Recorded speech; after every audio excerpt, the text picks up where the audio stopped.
Boom! Hello! Welcome to episode 17. Today is a quote-unquote very special episode, as it's our first episode with a guest. I have a list of your achievements here, Andy, as I introduce you. Oh, Jesus. So, Frome Town Councillor, current Deputy Mayor of Frome, is that still... I haven't been in Frome for a while, but you're still the Deputy Mayor. Drummer in the band The Sick Ones. Host of The Giant Pod, which, after you finish listening with us, go and listen to, because it's a much more professional and proper podcast. And I've also got here as a little quote, an all-round pretty rad dude, because I think that's a pretty apt way to explain you. Well, but, thank you. Mr. Andy Wrintmore, welcome, and thank you for joining us today. Thanks for having me.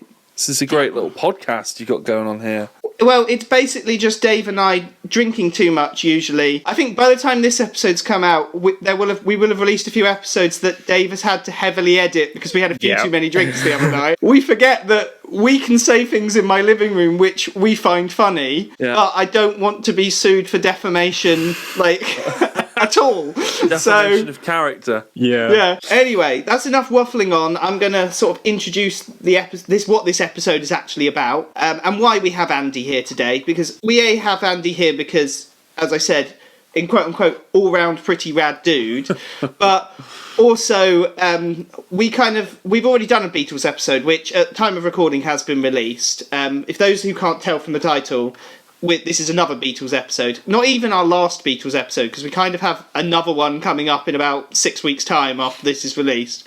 On my birthday as well. But this week, it is She Loves You by the Beatles. That obscure Beatles song that nobody has ever heard of. Normally, this format of these, I go on, I talk about who the artist is, and we talk about why we like the song. But it being the Beatles, She Loves You, I don't think, I need to introduce the Beatles, especially because this is, like I said, the second podcast in fact, kind of the third podcast we've done on the Beatles, because we did a John Lennon solo episode.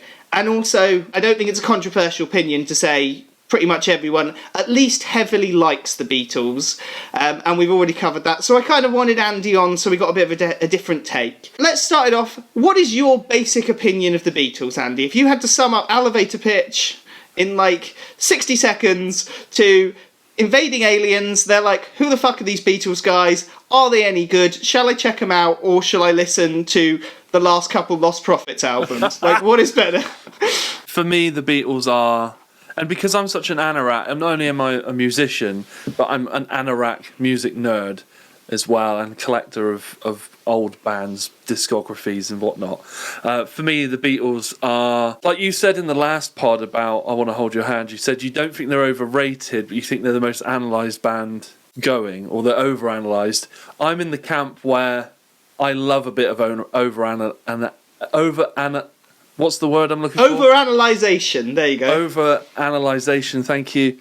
Of the Beatles. I love that. And I was thinking the other day about one of the worst things about becoming an adult and growing up and going through life is the longer that you're here, the more people you meet who don't actually like the Beatles, and that always fucks me off. Why do you think that is? Because when you look up the Beatles, I find one of two things. Either people like yourself, and I think Dave and I are, if we're in any camp, it would be the kind of, yes, they're fantastic. Yes, their impact cannot be denied. They're brilliant. If I was to do a list of the top 10 bands of all time, depending on my mood, I might not put them at number one, but I think you'd be weird not to put them in the top 5, just in terms of their influence alone. Yeah. Or you get people who are deliberately countercultural, and they're the sort of people who, they hate the first Matrix and they like the third Matrix film just because it's against popular opinion. The contrarians. You know? Yeah. Why do you think that is? I don't know. And you know there's that expression with, if a person doesn't like dogs, you can't trust them.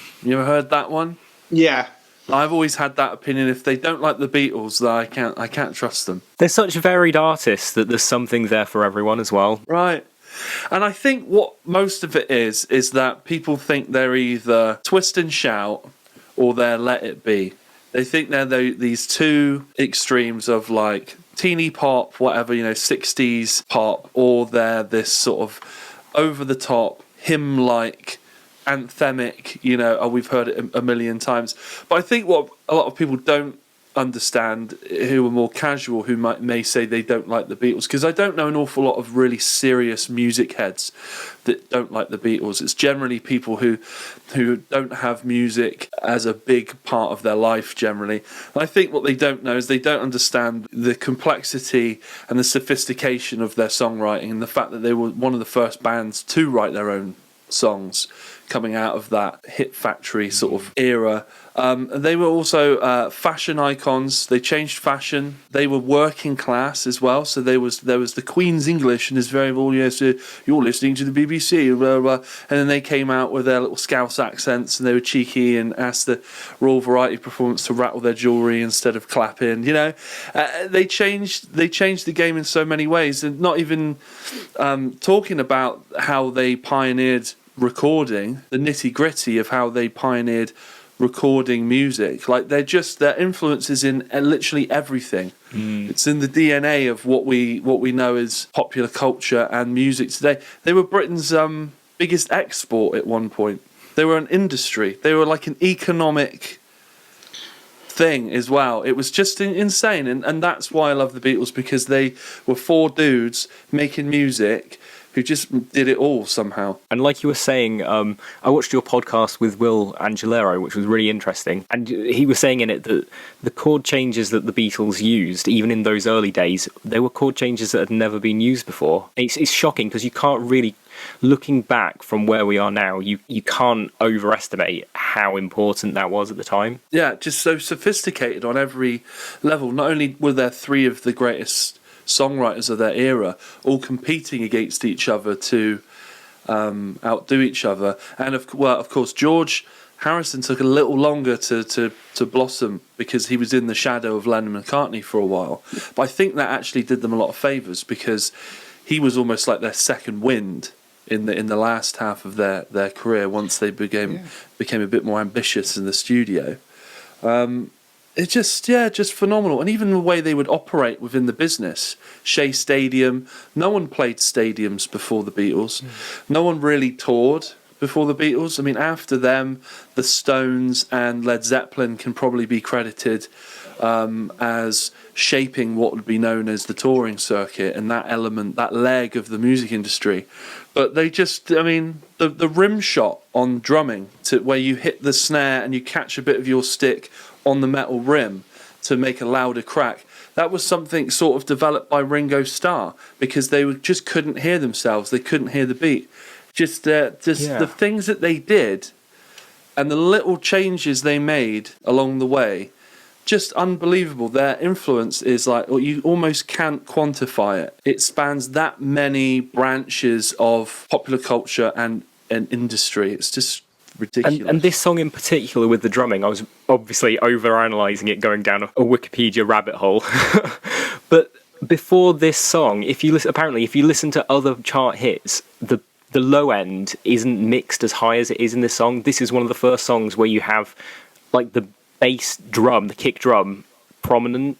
Up to that point, it had always been buried, and there was always that balancing where you want to either make the bass guitar the low end or the kick drum. But this, when you listen to it, the guitars are just a rhythm element. They're very low down in the mix compared to the low end. And that's probably got a lot to do. I've not heard that before, actually. That's really interesting. That's probably got a lot to do with the fact that they were very inspired by rock and roll. And rock and roll, what is at the heart of rock and roll? It's sort of dancing, isn't it? And jive, or whatever they call it, and swinging your hips and whatever those crazy kids used to do back in the day. The kick drum, especially on something like She Loves You, is just driving the whole thing. It's what makes you shake your booty. But yeah, that's really interesting. I didn't know that. Normally we talk about the band, then talk about the song and why the song sold so much. And I think we covered in the last episode, the answer to almost everything is it sold so many copies because it was the Beatles. Do you want to know the historical context? Yeah, it was the 60s and they were the Beatles. What's the lasting legacy?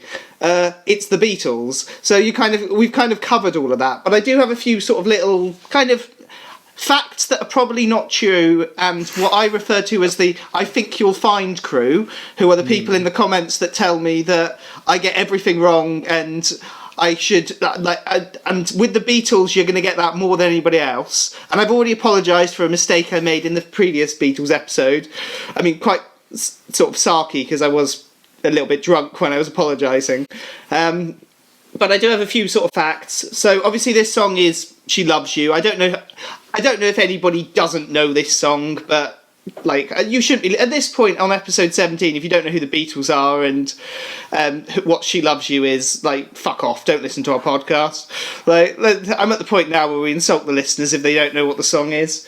But I was surprised to find this was their biggest single, because I wouldn't expect this to be I don't know what I would expect to be the biggest selling single, but my prediction would have been it would have been a non-album track, which this song kind of is, because it wasn't on an album in the UK, but it was on a Canadian and a US release, so it's kind of an album track, kind of a standalone single.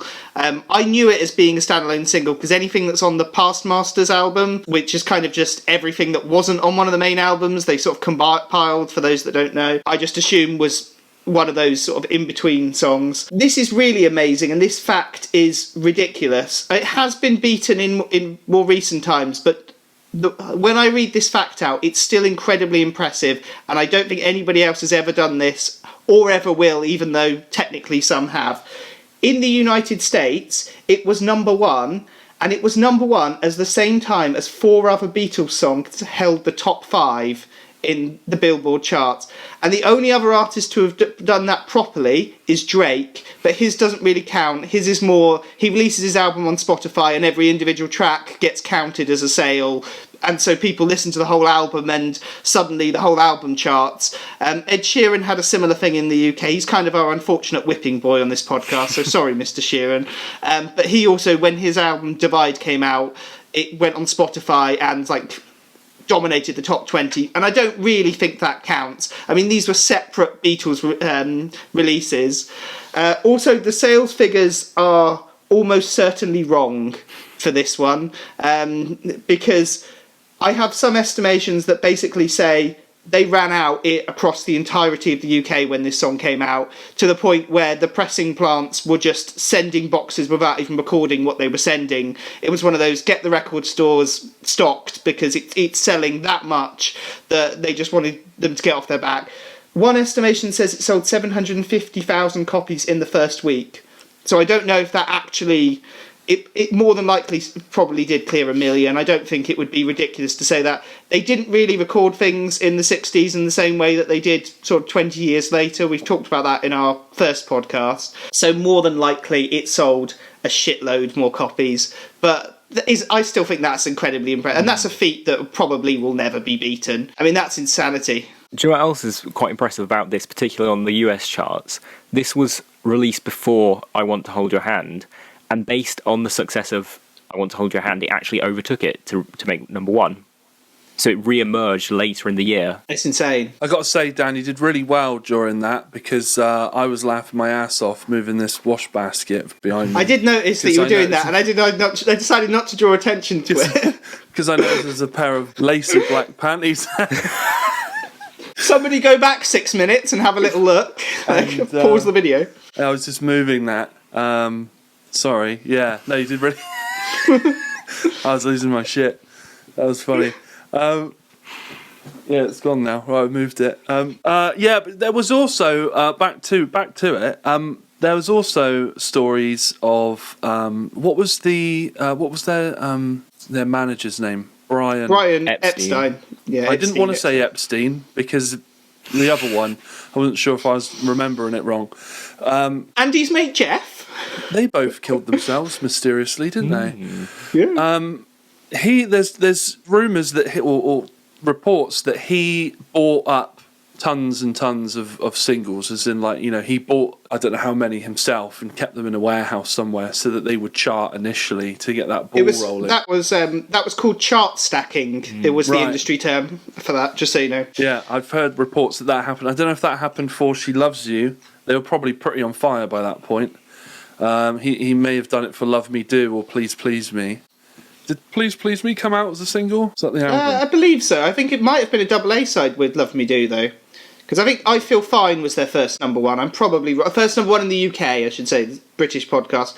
But I'm pretty sure that because I'm pretty sure the first couple songs didn't get to number one, and then they have pretty much a continual run of number ones until Strawberry Fields, which I think was kept off by Humperdinck. Because that's the famous sort of like, but it probably wasn't. But the way they reported charts, it was all bollocks. But because there's no way. Again, I think Strawberry Fields was a double A side with Penny Lane. I'm saying I think because all of this is off the top of my head, and I get called out if I say. I'm sure someone, if you're watching on YouTube, put a comment, let us know. Yeah, am I wrong? I probably am. Does this go out on YouTube? Yeah. Oh right. So your lacy panties will be there. Don't worry. They're not my lacy panties. But, well, you're not going to admit it, are you? No, I'm not going to admit it. That's hilarious. I almost made a rim job joke earlier when you were talking about the drums, and I wasn't able to because, like, you were talking, and with three people, I can't just talk anyway, which is what I do normally. Yeah, Ringo developed the rim job. Yeah. Well, when we do inevitable merch for this podcast, which I think the ghost of Bryan Adams is always a potential quote to put on there, Ringo invented the rim job is the next one, and we'll give you 50% of the profits. You have it here. So if anybody wants to buy a hoodie with Ringo invented the rim job, then hit us up and we'll create that merch. 50% of the profits, 100% of the legality. Yeah, 100%. Do you want to talk to anybody about the German version of this song? Yeah, I would love to be able to tell you what it was called. Schlichtig. Yeah, well, this stems from their time playing at the Star Club in Hamburg. They had a residency before they were this big band that everyone knew of as the Beatles. They lived a pretty hardcore lifestyle playing the Hamburg. They played, I don't know how many sets a day, 4 sets, maybe more a day. And that's how they lived. That's how they earned their money. And apparently they all lived upstairs in not very great conditions and were, fed all right and just about got by, but that's where they earned their chops. That's where they got good at their instruments, got tight as friends, as songwriters, as humans, and tight as a band with great chemistry. And so I think once they started to get some success, they would. I don't know if it was like a homage or whether it was a business decision because they had they had history with Germany, whether or not that would earn them more money to do 2 versions. It was definitely a flex, wasn't it? Yeah, it was. So I read up on it today because I kind of knew a similar sort of thing to you. But from what I can tell, somebody approached George Martin and Brian Epstein, whichever one isn't controversial, and kind of said, look, there's an emerging German market, convince the boys to do some versions. They did Cobb Gib in Deinen Hand, which I think is how you pronounce it, but I want to hold your hand. For Cobb Gib in Deinen Hand, they had the rhythm track already, and they just basically recorded new German lyrics, and that was it. So the version, if you listen to the 2 songs side by side, musically they are exactly the same because it's the same takes. It's basically just them doing German recordings over the top of it. For Schlichtig, which I think I'm pronouncing correctly, they didn't have the rhythm versions. I either think they'd been destroyed or they weren't readily available. For whatever reason, they had to re-record the song. So they re-recorded the entirety of it with German lyrics. From what I can tell, one website I found said that they did have the track that has the yeah, yeah, yeahs, which is why it's Schlichtig, yeah, yeah, yeah, not Schlichtig, ja, ja, ja. I don't know how true that is, but that's one thing. Because if you do think it doesn't really make sense that they go from German to English. I did pick up on that earlier, actually. Yeah. But them being the Beatles and being ridiculous, there has to be a sort of, okay, so that day they wake up, they get called to the studio, we need you to re-record your biggest hit. Do we have to? Yes. Well, we've got 2 shows tonight in Paris. Well, hurry up and do it because, it's 1964 and you can't do whatever you want yet. Wait a couple years. They bossed it out. They recorded it in 11 takes with all the vocals and everything. Had a bit of time left over because they were only doing 2 shows that night in Paris. So they recorded all the rhythm tracks to Can't Buy Me Love. Went and did 2 more gigs and then were back the next day to record some more songs, almost all of which ended up being on the Hard Day's Night soundtrack. Which to me is just the fact that, like, 10 hours of the Beatles' life in 1964 still produces ridiculous things. Like, there's an alternate universe where the Beatles didn't have to record a German version, and there's a lost Beatles song that, hey guys, I'm a bit bored, let's write Stairway to Heaven today. There's some unreleased Beatles song that never got recorded because they insisted on them doing a German version first. That's insanity to me. But anyway, I'm gonna try and slightly get this back on track. Like I said, this is a bit of an odd episode because normally we talk about the song and all that shit, but I've gone over that. So I want to ask Andy a few questions while we have him here. And they're the same questions that I asked Dave last time, but I want your sort of more in-depth version than me and Dave when we've had a few drinks and are talking shite about the Beatles. So first of all, without even overthinking it, what's your favourite Beatles song? It's Don't Let Me Down, I think. Yeah, interesting choice. Which was a... what was it? A non-album A-side or B-side? I think it appeared on the Past Masters, and then in 2003 they did Let It Be Naked, and they reorganised the track listing. They took off Phil Spector. So why is Don't Let Me Down? I think it was double A side but Get Back, but I might be wrong. Yeah, I think you're correct there, actually. So what happened is they did the Let It Be Naked in 2003, and they took off Phil Spector's orchestration in his overdubs, which the Beatles found to be overpowering in the original release of Let It Be. And when you listen back to Let It Be after having spent some time with Let It Be Naked, you can, especially in the beginning of Long and Winding Road, once Paul has said his opening line, and you get the whole orchestra kind of stabbing in there, you can feel it slightly. It is slightly too much, you know.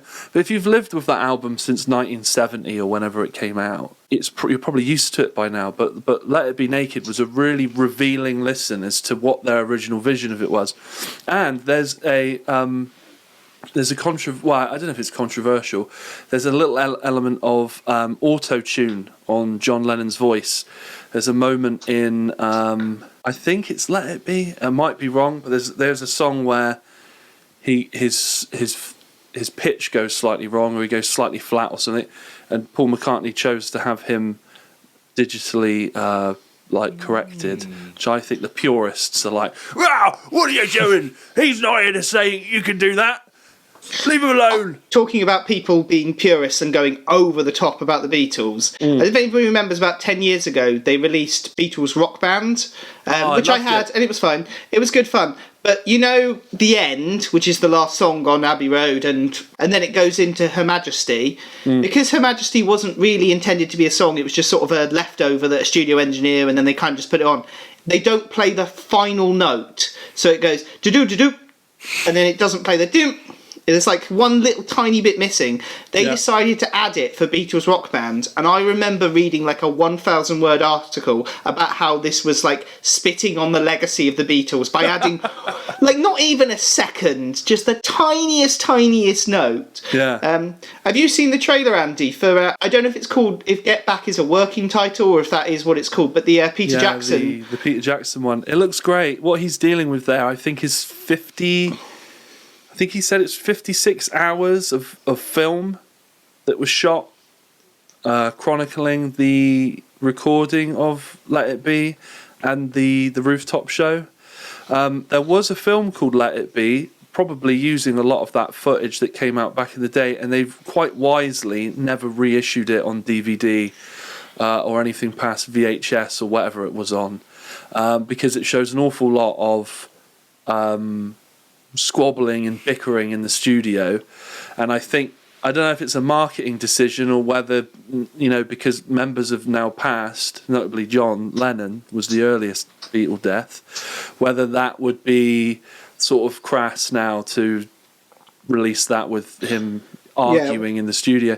So I'm looking forward to it, but I'm not expecting there'll be enough juiciness in there because they'll use that as their promo stuff. They'll be like, oh, here's this exclusive clip of George Harrison arguing with Paul McCartney, and this will be the one that people want to watch. But I think mostly it will be a rose-tinted glasses kind of edit. I think they'll probably try and leave out a lot of the conflict. A part of me will die if I see them all arguing. I think just seeing like George Harrison walking in with like a bottle of whiskey and storming out, he just bitch slaps Patty Boyd and turns to like Yoko and he's like, "You're fucking next." Like just throws his bottle of Jack Daniels. He's like, "Let's get this shit over and done with. I need to rip off my sweet lord, and me and Eric Clapton are gonna go do some racist shit." That's what we all want to see, isn't it? Like no comment on that, but yeah, I don't want to see too much conflict there in it. But then I also sort of do. It's weird. It's juicy. I kind of want to see what they're talking about, but I don't want to see them argue. But Some Kind of Monster, the Metallica film, I mean, that is probably the best, like, in my opinion, the best, like, sort of quote-unquote rock and roll documentary, because they kept all the bad shit in, and you watch it and go, like, they all come across as dickheads. It's brilliant. Like, it's a very, like, brutally honest and, like, very brave thing to do. And I mean, in a weird way, it kind of revitalised their career a little bit. Oh, absolutely. The next question I've got is, I asked Dave this, it's sort of 3 parts in one. I want you to give me your gut reaction. Okay. What's your favourite Beatles album? What's the most overrated Beatles album? And what's the most underrated Beatles album? And bearing in mind, overrated doesn't mean bad, but when you've got like 13 albums or 14 albums or whatever, there's going to be one that people have talked a bit too much about. So favourite, overrated, underrated. Oh, it just makes me feel so uncomfortable having to think about it, having to put it out on some sort of just public say record. it. Just say it. It used to be Rubber Soul. I thought the harmonies and everything were so incredible in it, and the melodies and George Harrison is so good on that album and his input. But I don't know. I think Abbey Road is when they re-released the 50th for Abbey Road. I was in Tesco picking up some strawberry laces, and Golden Slumbers came on, and I had to sort of catch myself because I was going to shed a little tear. Now that never ever happens, but there was something about that moment in the song where I was like, "Oh my god!"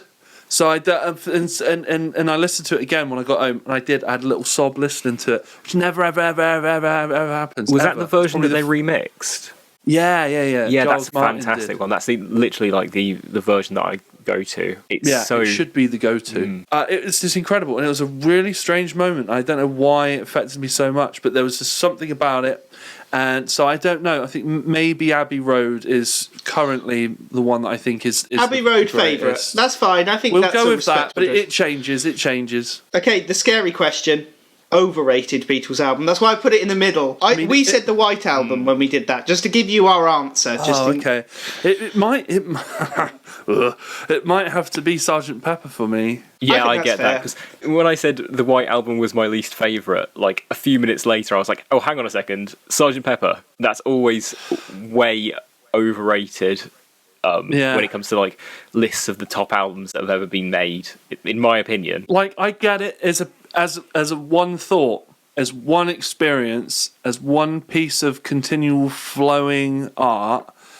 Sgt. Pepper is absolutely incredible, and I'm not saying it's not incredible. I just think when I look at the track listing, I'm not listening to it as a one thought, as the concept that it is. I'm picking out what I think are I'm going to use the word proper songs, but stuff like Benefit of Mr. Kite and stuff like that. It's very Without You? That's always the one I skip. I think it's in the mood for some of it.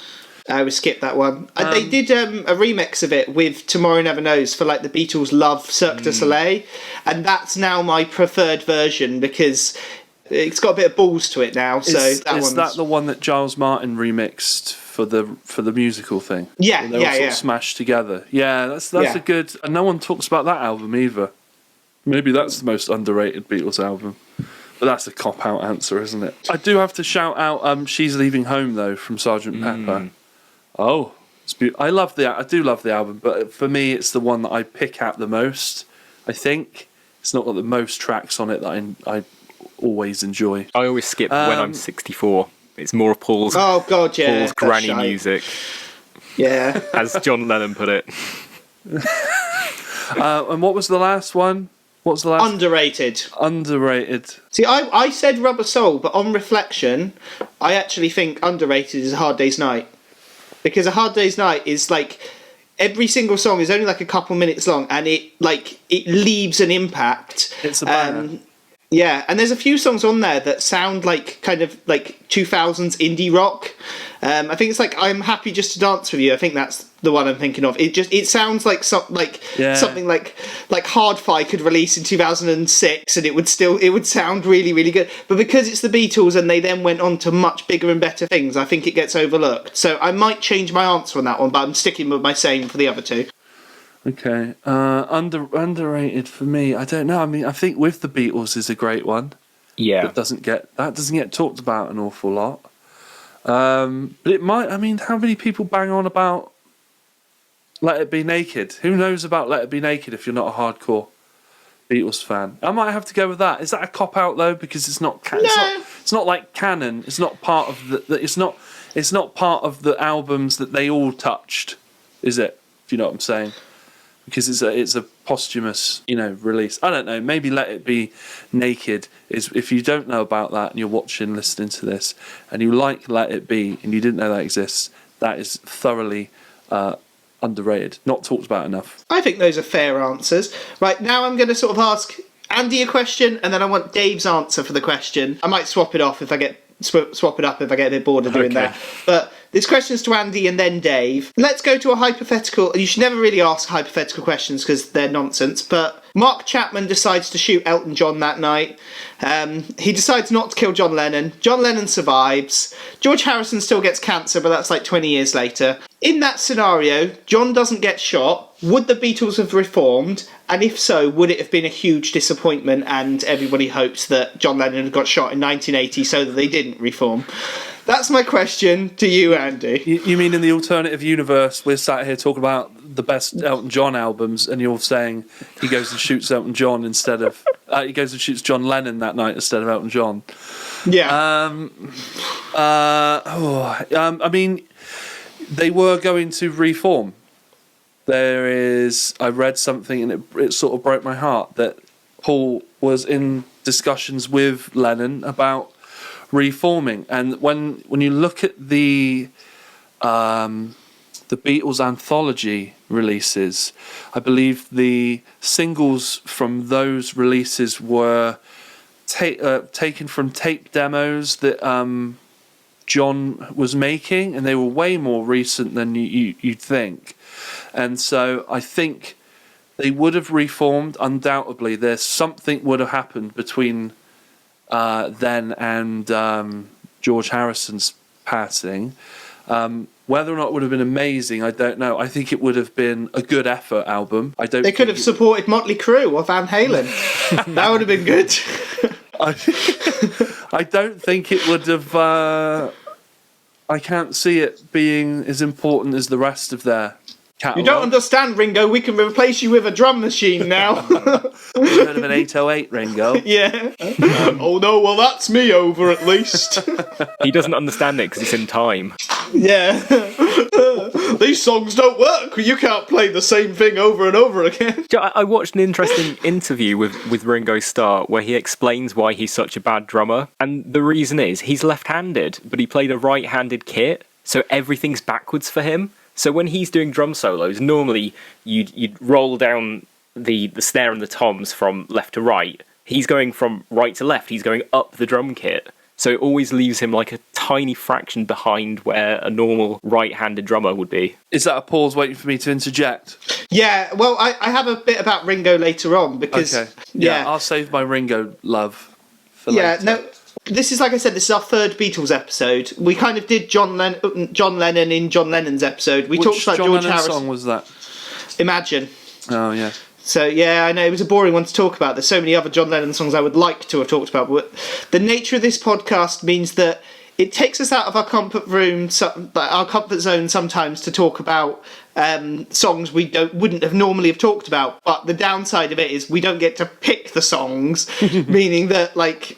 we end up like there's pretty much any Beatles song that I'd rather overanalyze than She Loves You, which is kind of a 3-minute pop song that doesn't overstay its welcome. The only interesting thing I have about it, which I haven't mentioned, I was trying to think of pop songs that are written from a third person perspective. Yeah. Like, because the song is She Loves You. The narrator of the song it's not I love you, it's telling somebody else that somebody else loves them, which I can't really think of another song like that, or at least one that, I'm sure there are billions of songs like that, but one that immediately comes to mind as a huge pop song. Well, it's part of like the massive influence of this song, because I think it was one of the first like major successes where it was written in the third person, telling someone else that she loves you, rather than I love you or she loves me. This is why I say that this is, when I looked into it, I think there's a very good case for this being the most influential song of all time. Really? Yeah. Okay. Tell me your I mean, I'm not disagreeing. I'd like to hear your reasons. So, well,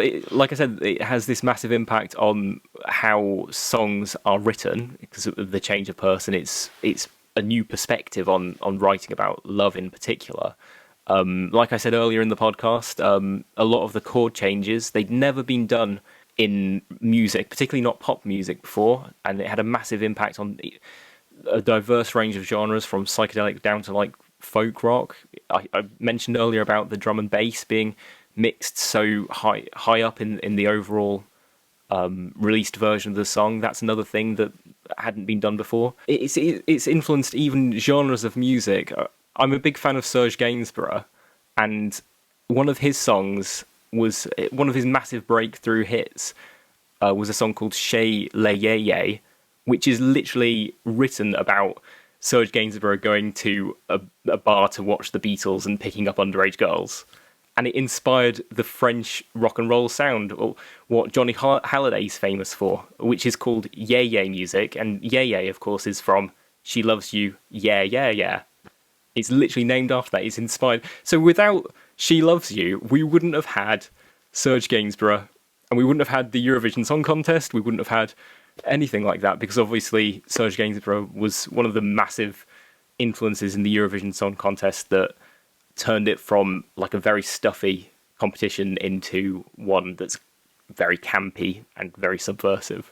So the influence of this song is, it'd be hard to find something that's come after it that hasn't in some way related back to it. Interesting. Yeah. I got so my next part is, so we're kind of saying they probably would have reformed. How good it would have been, who knows? But I looked up, so there was a study in 2019, I think of about 10,000 people, just one of those like random studies where they ask people the meaning questions. Name a band you would like to reform, and I have the top 10 bands that British people would want to reform. It's from a 2019 study, so I know at least one of these bands has kind of reformed since then. So who do you think the top bands, I'll ask you, Andy, that the British public, bear in mind this is a general, like, it's not like who you think should reform, who do the British public want to reform, and I'll see how many you can get at the top 10. Okay. First of all, Dave, that was amazing, what you just said about the yeah stuff. That was really great. I learnt something there. Edit that bit out. We don't give Dave praise during the actual podcast. Like you can stroke his ego in the later on. Don't worry. Just tell him his shit. I sort of feel like I've just sort of like jumped all over his parts tonight. I'm sorry. Try and give you some props. When was this study done? 2019. I don't know if it was beginning of 2019 or end of 2019. So you got Oasis. They're in the top 10? Yeah. So bands of all time? Yes. Oh, they have to still be alive and it's possible for them to reform. So does this or mean reform that with like the members people would actually give a shit about, you know? So I'm guessing the Beatles are in there. No, they're not. They're not. Okay. Because obviously John Lennon and George are dead, so... Yeah, well, I just figured that people are stupid and they'd say that anyway. Yeah. Oh, mate, so I think Oasis is quite big on that. Quite high. They're number 2. Number 2. Oh, I wonder who number 1 is then. Spice Girls, are they in there? They're not. They're not in there. No. You got to think very broad. They're all very Pistols? like... Sex Pistols aren't in there. I think when I read the top 10, apart from maybe like 2 of them that you'd go, Really? Like, and I would say one, if not maybe two of them have kind of already reformed, or it's not ridiculous if they announced a tour tomorrow. How about the Smiths? They're number 7. Got one. Yeah. They're number 7. Take That would have been in there. Yeah, they're not in there. No. I think they have to have there's no version of them, at least when the study, because I would have assumed to Take That with Robbie would have been one of the top 10. So number 10 is Black Sabbath, which is a bit odd because I think they did their final shows around about that time anyway, and I think they've kind of already gone back on their "we're never going to tour again," and Ozzy has made comments of well, I might do a few gigs with them, which is well, then it's not the end of Black Sabbath, is it? If you're going to do a few gigs, but we're not going to tour. Number 9 is another weird one, S Club 7, which again, they did reform not that long ago, but I guess, and you can go and see S Club 3 or S Club 4 if you really want to. They usually play the Cheese and Grain. But yeah, so they kind of are about. Number 8 is a strange one, Destiny's Child, because surely that's just Beyonce, and you can go and see Beyonce, and she's fantastic. I've seen her live. She is brilliant, but I don't feel that I need Kelly Rowland and Michelle Williams there as her backing singers. She does a few Destiny's Child songs if you really give that much of a shit. Number 7, as we said, is the Smiths. Number 6 have kind of reformed. It's Genesis, but they haven't reformed with Peter Gabriel, and I don't think they ever will. You get what I would consider bad Genesis, Phil Collins, but that's controversial. That's another conversation for a different time. Number 5 is the Police, which I don't think you want the Police to reform. They did it, and it was, they did it. They've done it, and it was a train wreck for them personally, wasn't it? Yeah. They just don't get on anymore, do they? No, and also, the magic's gone, Sting's too busy having 30-hour tantric sex to, write any new... to write any new Police. Number 4 is another odd one because number 4 is REM, which I'm surprised REM are so high, especially because they existed for quite a few years and nobody gave a shit, and they released lots and lots and lots of terrible albums, and then they broke up. And I remember them seeing an interview with them where they were on the One Show. And they were talking about how, we're breaking up after we finish this album cycle. And it was no, please don't. And I'm well, maybe if somebody had told them for the last 10 years, please don't break up, they'd still be together, but nobody gave a shit. Number 3 is a predictable one, is Led Zeppelin. Oh, of course. Yeah, as soon as you hear that one, you go... of course. Number Pink 2 Floyd is number 1. No, they're not. They're not in the top 10, because I would have thought Pink Floyd. Yeah. Okay. The reason I didn't say bands like that is because I thought that people in general they don't have taste, hence why the top 25 best-selling singles of all time in the UK is this list. So I just presumed that there wouldn't be any good bands. Right, well, number 1, once I say it, you'll go, oh yeah, everyone loves them, and of course everybody wants them to reform. Number 1 is ABBA. Oh. Yeah, once you think about it. Apparently they got offered $1 billion to reform for the millennium, to do 200 dates, and it never got beyond the contract. But then also at the same time, apparently they've recorded 2 new songs which have not seen the light of day. I'm not quite sure if it's because they claim there's management issues, but I don't know about you, but management issues, they were recorded 2-3 years ago now. Management issues you would have thought would have been resolved. Maybe that there's a lot of personal resentment. I don't know. Maybe they just weren't very good. Maybe the songs weren't very good. But then just dump them on Spotify. I mean, you'd still get tons of streams, wouldn't you, if you dumped them on Spotify? Yeah. But I remember, it may have even been an interview that I was listening to where they were like, oh yeah, we're going to release these later in the year. So it's surprising that nothing actually came of them. Well, perhaps the pandemic has put a halt to that. Perhaps they wanted to announce a whole world tour that spans 5 years or something. I doubt they would do that much touring. But you'd think, I mean, I didn't hear $1 billion, but I heard a few years ago 500 million was on the table for them to reform. And you'd think for 500 million, management issues wouldn't exist or would be sorted out fairly quickly because everyone involved wants to get to their slice of that 500 million, right? Anyway, Andy, I asked Dave this question, I believe. It was a while back now in that episode. What's your opinion on Yoko? Because we agreed she didn't break up the Beatles, but what's your opinion on her? I don't think she added anything to it. I mean, I wasn't there, but I definitely know all the stories of, her and John were never more than 2 meters away from each other or something. I don't know what they do now in the social distancing. She'd have to be his bubble, wouldn't she? They probably have like one of those zorbing balls. Like, I'm not going to do a Yoko impression because I'll get called out for racism, but I could do a John. all right, yeah. And I'm not even going to do a John. But imagine that I did and insert the joke there. Whatever she was to John in his solo career, I think she was probably instrumental. I think she's managed his estate after he's died fairly well. They don't seem to have sort of pillaged the vault and, licensed everything willy-nilly. There seems to be some respect and some sort of quality control going on with his back catalogue. So I sort of respect her for that. I don't know. I've got no real opinion on her. I don't think her own music, from what I've heard, is particularly good. Yeah, it doesn't really do it for me. They have treated his catalogue really well, haven't they? Like, other artists, even think of like Elvis, Buddy Holly, they've released literally every single thing that they've ever put to tape, and it's pissed all over their legacy. But Lennon, they've kind of, by withholding, because I'm sure he has tons of absolute crap that he recorded, but by withholding it, they've kind of kept the mystery alive. Like, what could he have done? We don't have like every single like cassette demo that he recorded when he was high or anything like that. Because he's known as a legendary songwriter, isn't he? And if you had 15 takes of him, screwing up bits of paper and throwing it out, or he had all these demos of songs that he just felt for a day and then decided weren't good enough, or songs that led to something else. I don't know. There's definitely some very good legacy management there in terms of his music. I don't know with Yoko. I'm not sure. I like the song "Oh Yoko," so I'm glad she exists for that. From the Imagine album, The Ballad of John and Yoko. That's not a bad song. There you go. That wouldn't exist if it wasn't for. She's definitely got her place. She's definitely iconic.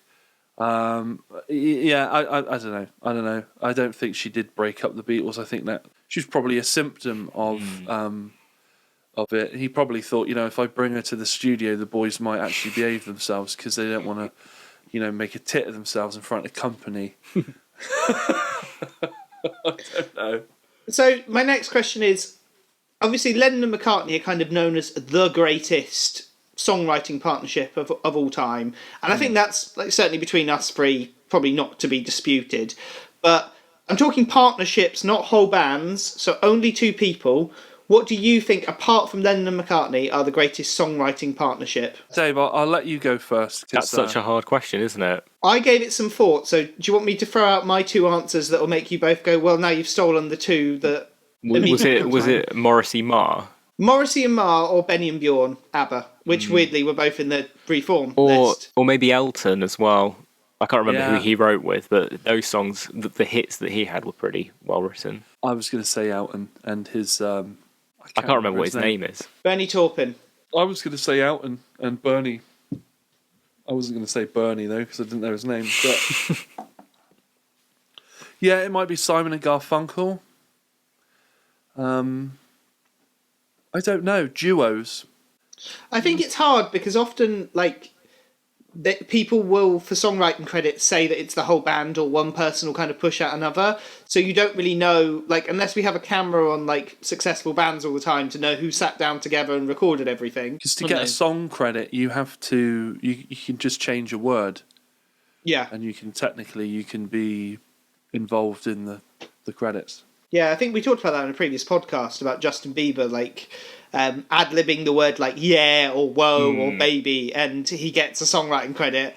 Well, even Cher in the Believe episode, we were saying that it took a 10-year writing process to get that song into a studio, but she's got a writing credit on that song, and it's just because of some small changes she made in the vocal booth. Yeah, it doesn't surprise me. Shall I move on to our next question then? Based on their musical legacy, just the songs themselves, if they came out now, would they be as successful? And again, I know that's a hard one because we're judging everything with the Beatles having happened, and arguably there's nobody in the charts right now who would be having a hit if it wasn't for the Beatles.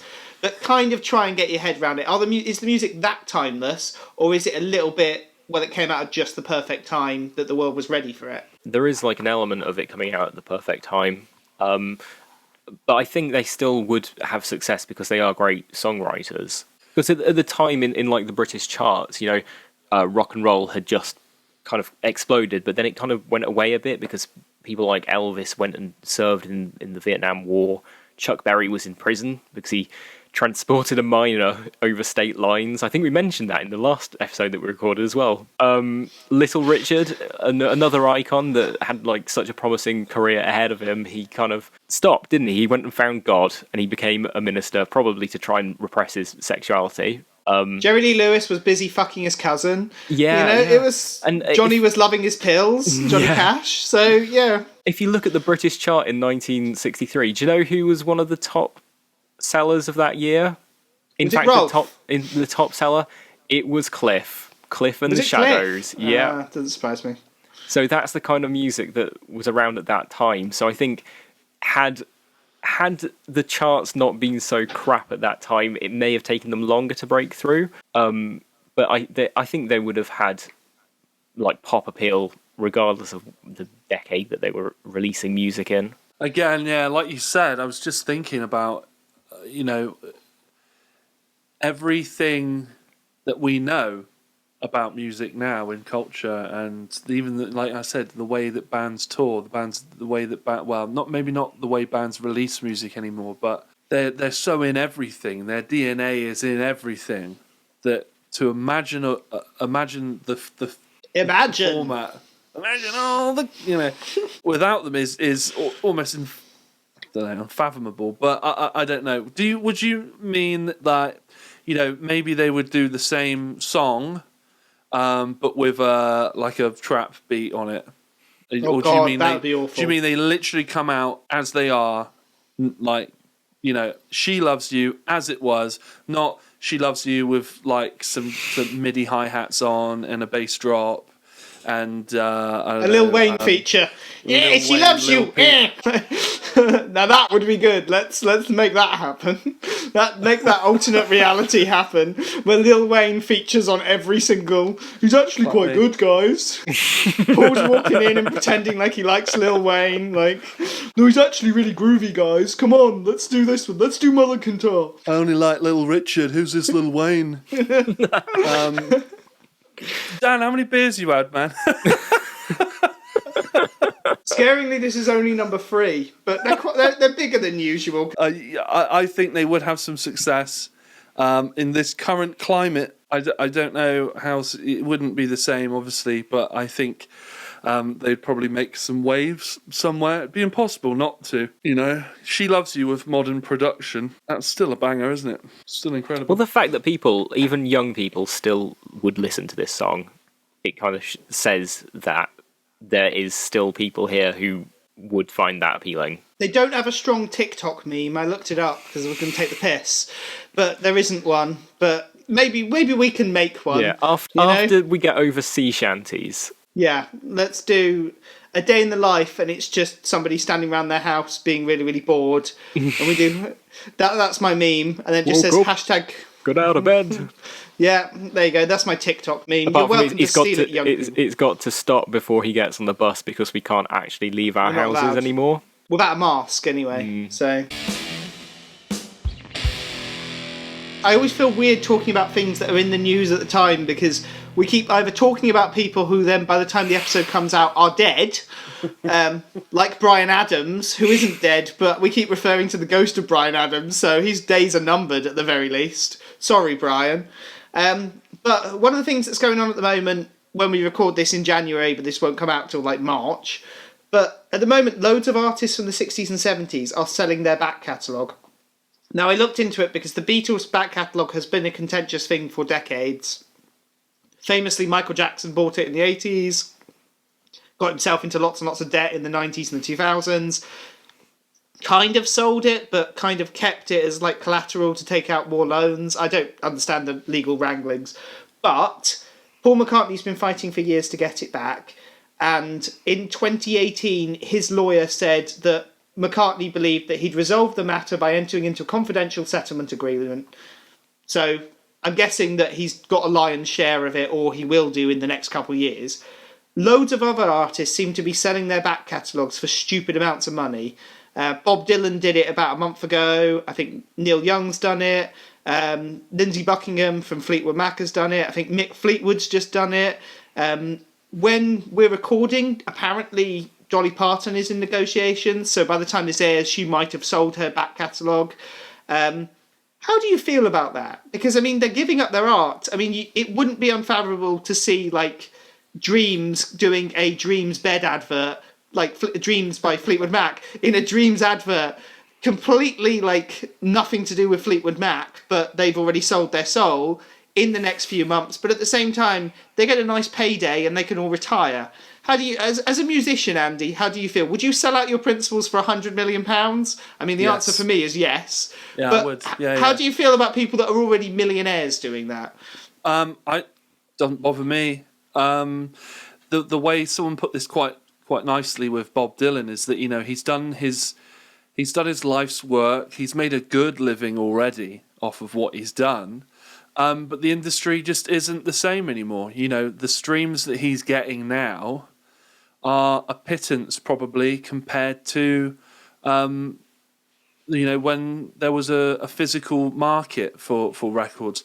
I know someone who is a manager for, I won't say the band, but they've told me that for every million streams on Spotify, it's £7,000 roughly.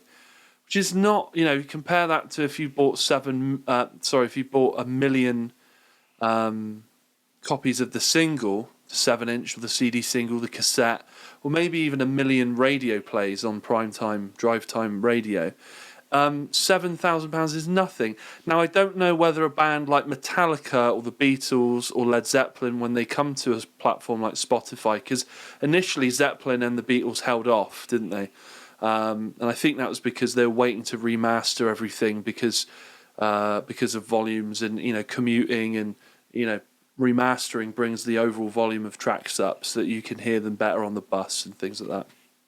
They're just modernising their catalogue.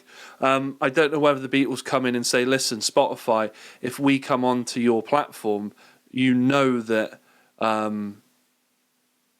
we're going to be bringing subscribers to that, because they're going to hear that our entire remastered box set is now available to listen to for a monthly fee, as well as everyone else's.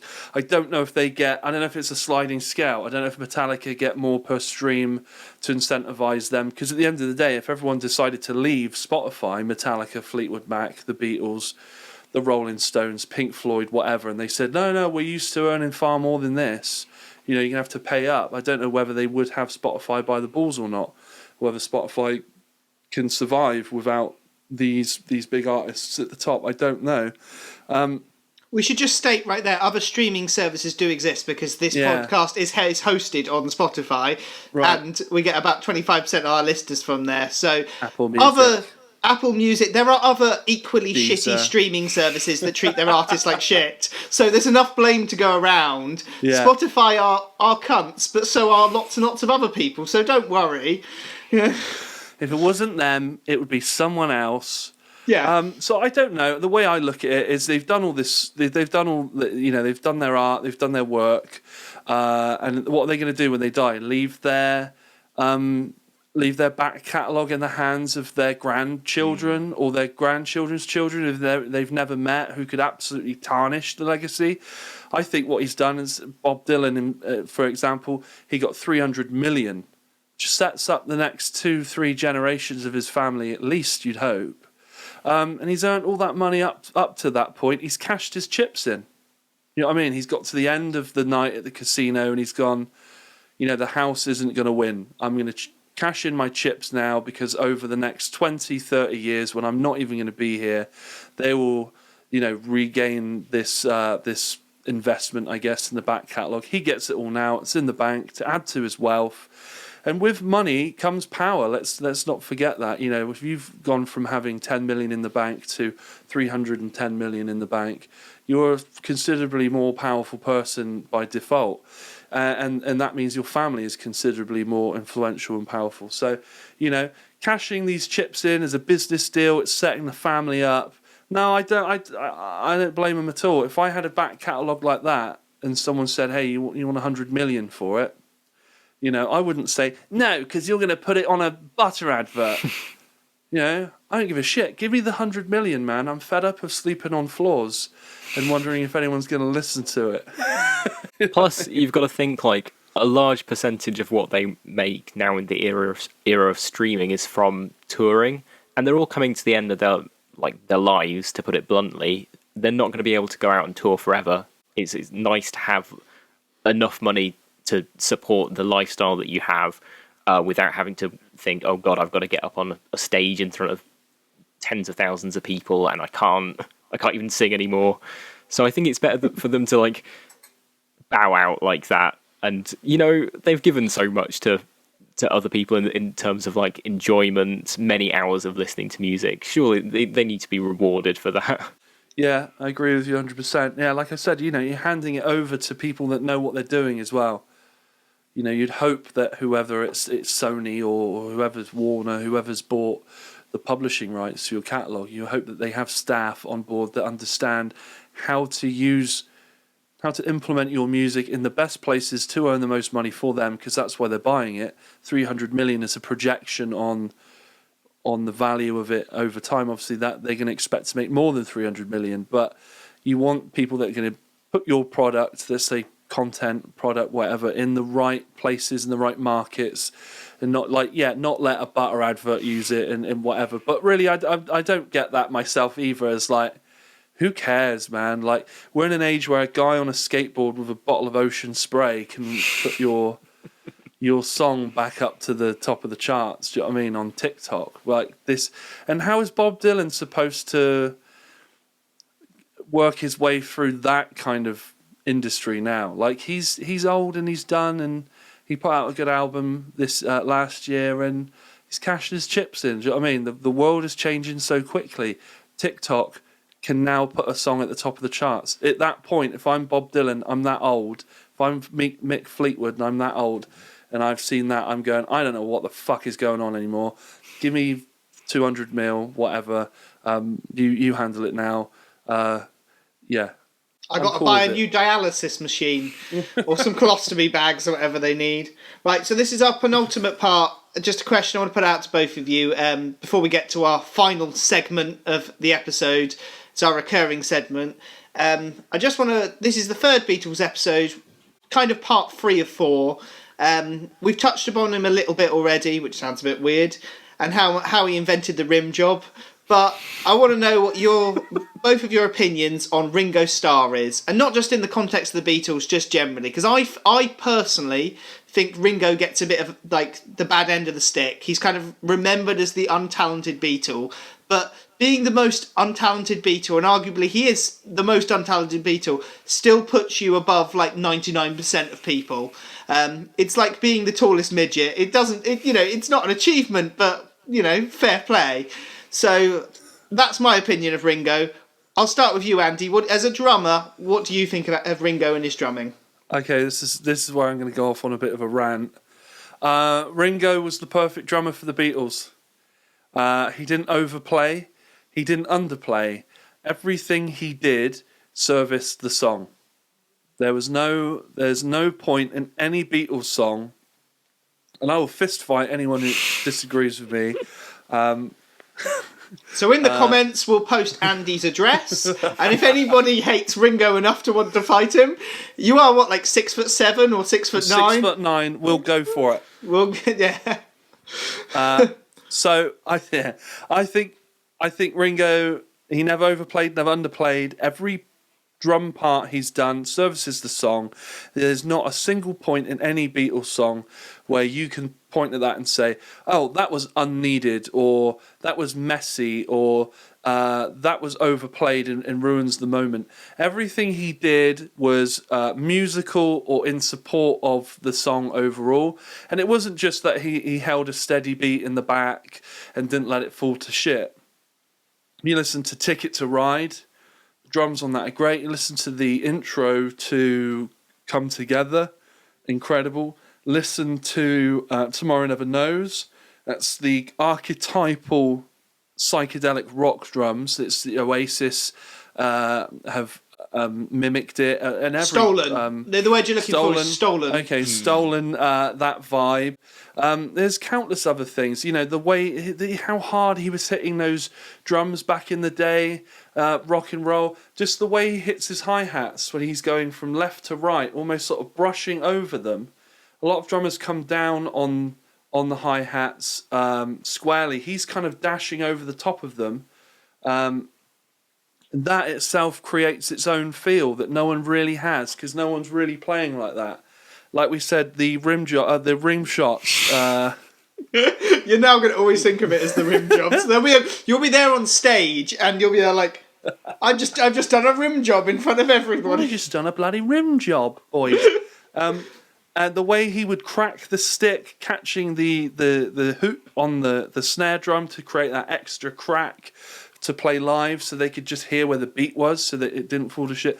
That is used as a technique by almost every drummer in every genre now. He may not have been the man to do it, but he was definitely one of the most... he's one of the drummers who've seen the most. So he would have been very influential in popularizing that technique. His drum kit is iconic. Just that sort of metallic, swirly was it Ludwig he had, and that kick drum resonant cover with the Beatles on it. It's iconic. The way he shook his head when he was playing, I love that. Blisters on me fingers at the end of Helter Skelter. The guy was incredible. Let's not forget Thomas the Tank. You know, narrating Thomas the Tank. All the songs he sang with the Beatles as well. I mean, yeah, okay, they're not the most serious muso anorak songs the Beatles ever did, but Octopus's Garden and Yellow Submarine are essentially nursery rhymes. It's incredible. He is a great drummer. He had great sounds, great feel. He put in the right parts at the right time. Yet never overdid it, nothing too flash. And when they joke about him not even being the best drummer in the Beatles, it is hilarious. That is hilarious, yes. But Ringo is the man, and I love him. And when the day he's gone, I will be very, very sad that day. Can I give an analogy to basically sum up what Andy said? You know when you're really, really drunk, and you're on your way home, and you walk past the kebab shop just as it's shutting, it's not the food that you necessarily need. It's not necessarily what you want, but it's the perfect thing in that moment, and that is Ringo. I'm trying to create catchphrases here. So Ringo invented the rim job, and he's also the kebab of music. So let's just put him out there. Ringo, the kebab of music. Andy can have that one as well. That's catchphrase number 3. Kebab of music. How do you feel, Dave, or do you want to lead us straight into our final stage? Because we're getting to sort of the time on this part. I think Ringo seems like a very personable person as well. You kind of think, you get the impression that John Lennon was a bit of a dick. Paul McCartney... Boring. Yeah, whenever I've watched interviews with Ringo Starr, he's always, like, funny, he's quite charming. He famously tried to respond to every single piece of his fan mail, and then in like 2008 had to put out a YouTube video saying like, please stop sending me fan mail because this is getting ridiculous, I have a family, which is quite funny. And then he got shit for it. Like, no other celebrity would get shit for being like, I will keep looking at your fan mail, but I'm not going to like respond to it. Like, he was like personally writing letter responses to everybody, and he had to get like, look, it's just going to go in the bin because I haven't got time because people are sending so much. And I think fair play to him. Like, most celebrities would just incinerate that stuff and not even comment on it. So, yeah, thumbs up to Ringo. Yeah. There's a few, like, recurring people that we kind of go, they're a decent person, regardless of their musical output. Who have we put on that list so far? I know we obviously put Puff Daddy on there. Did we put a lot of love for Cher. I think we gave a lot of love to Cher. We'll put Ringo on our list of people that don't get as much love as they deserve.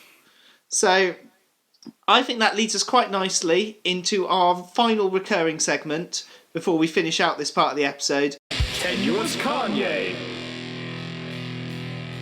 Tenuous Kanye. Now, I don't know if you know about this recurring segment, Andy, but each week we try and relate the song and or artist to Mr. Kanye West. So there are a few that you missed last time when you did your Tenuous Kanye and you were trying to get rid of all of the easy ones to make it harder for yourself. So if we start with Ringo Starr, he starred as himself in Pop Star Never Stopping, which was a shitty 2016 comedy with Andy Samberg, and he starred alongside Mariah Carey, and of course Mariah Carey, her album The Emancipation of Mimi was co-produced by Kanye West. Paul McCartney briefly stars in Bruno with Sacha Baron Cohen, who starred in Anchorman 2 with Kanye. John Lennon was in How I Won the War with Roy Kinnear, who was in Return of the Ewok with Harrison Ford, who was also in Anchorman 2 with Kanye. George Harrison was in All You Need Is Cash with Paul Simon, who starred with Kanye West in We Are Together, a 2006 documentary about an orphanage in South Africa. So that's all of the Beatles linked to Kanye. I can give you my quick fire. There's a couple you didn't cover. So, one thing, this is just a great quote. We talked about the fact that Kanye and Paul McCartney have worked together, but there's a brilliant quote where someone asked Kanye West, what did you and Paul talk about for 4 hours? And he responded with, I asked Paul what was pussy like in the 60s. And what's amazing is we don't know what Paul McCartney's response to Kanye West asking him what was pussy like in the 60s. Harry. The other thing is, a little bit slightly more tenuous, but Damon Albarn of Blur and Gorillaz fame talked about how he messaged Paul McCartney and basically said, don't work with Kanye. He says, I sent a text to Paul saying, be careful, because I personally felt that it was not an equal relationship. I felt that Kanye was abusive. But you know Paul McCartney, he didn't pay much attention to me. I mean, at the end of the day, he's Paul McCartney after all, and Kanye West is Kanye West. Kanye West is all about Kanye West. He's like all the people who feed off other people. So I don't really know what that means, but a little bit of shades there from Damon Albarn. And one final bit of Tenuous Kanye to relate it to She Loves You. When I looked up songs that are written in the third person talking about other people, on a massive long list that I found was also the song I Love Kanye from The Life of Pablo, whereby Kanye raps for about a minute about how much he loves Kanye West and how he wishes he could love Kanye West as much as Kanye West loves Kanye West. It's sort of meta, fourth wall breaking on top of fourth wall breaking. And wow. I think that's a reasonably good place to end today's episode. Yeah. I've got one. Okay, what's your one? Throw it out here. So Kanye interrupts Taylor Swift's acceptance speech at the VMAs. The VMAs, and just before Paul McCartney's new album dropped, Paul McCartney 3. Paul McCartney was in, I think maybe it was Rolling Stone, or was big in the music press. He did a photo shoot with Taylor Swift, him and Taylor Swift. So there is another tenuous link. She also delayed the release of her album Folklore by, I think, 2 weeks so that Paul McCartney 3 could come out so that he could get the number one, supposedly. So there you go. And I imagine, is their album out yet or not? Yeah, it's already come out. So is there a feature from him on that? There isn't. She recorded it all in lockdown COVID. But supposedly he was supposed to come out on stage and perform Shake It Off with her at last year's Glastonbury. But it didn't happen, obviously. But maybe it'll happen this summer. Who knows? It's not cancelled as of the time of recording, but by the time of recording in March, it might have been cancelled. But anyway, I think that's a good place to end. I'm getting very, very close to the point of my technology fucking up. I just want to say thanks a lot for joining us, Andy. Thanks for having me. If you like our podcast and you think our podcast is at least okay, go and listen to Andy's podcast, The Giant Pod, because it's actually good. Yeah. He has proper guests who talk about grown-up things instead of Dave and I just getting... The only reason this podcast exists is that it's an excuse for us to get pissed over Zoom so that we don't feel bad about just getting drunk in our own living room. So that's at least with Andy's, it's a proper thing. So go and listen to it. Thanks a lot for joining us. Good luck with everything that's going on. Hopefully Sick Ones can... If you're on Spotify right now, look up Sick Ones and listen to their music. It's some good shit. I've seen them live a couple times. It's an entertaining show. Go and see them. Listen to it right now on Spotify. Give them the streams. It's shit enough for anybody in the music industry, so throw at least, even if you just listen to it when you're on sleep, and turn the volume down. I'm sure Andy will appreciate that. And in terms of this podcast, share it, like it, subscribe, all the usual bullshit. I'm not going to hammer on about it too much because this has been a slightly longer episode, so thank you for staying this long. But cheers! Thank you very much.